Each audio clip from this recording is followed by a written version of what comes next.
করবে না কি এটা আমি বলতে পারছি না যে করেনি। আচ্ছা। কেন এরকমই আমার বিয়ের পরেও আমি ওর নোংরামও দেখেছি, অনেক অত্যাচার করে আমি এখন সংসার করছি। হুম।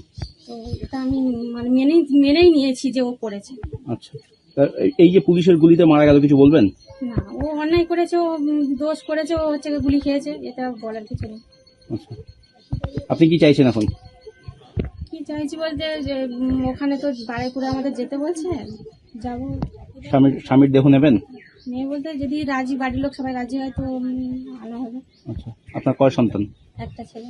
আচ্ছা। প্রবাস কি করতেন? কিছু করতো না, বাড়িতে থাকে। ও করবে না কি এটা আমি বলতে পারছি না যে করেনি। আচ্ছা। কেন এরকমই আমার বিয়ের পরেও আমি ওর নোংরামও দেখেছি, অনেক অত্যাচার করে আমি এখন সংসার করছি। হুম। তো এটা আমি মানে মেনেই নিয়েছি যে ও করেছে। আচ্ছা। এই যে পুলিশের গুলিতে মারা গেল, কিছু বলবেন? না, ও অন্যায় করেছে, ও দোষ করেছে, ও হচ্ছে গিয়ে গুলি খেয়েছে, এটা বলার কিছু নেই। আচ্ছা। আপনি কি চাইছেন এখন? কি চাইছি বলতে যে ওখানে তো বাড়িপুরে আমাদের যেতে বলছে, যাবো। স্বামীর দেহ নেবেন?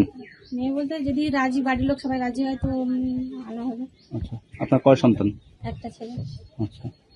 প্রবাস কি করতেন? কিছু করতো না, বাড়িতে থাকতো।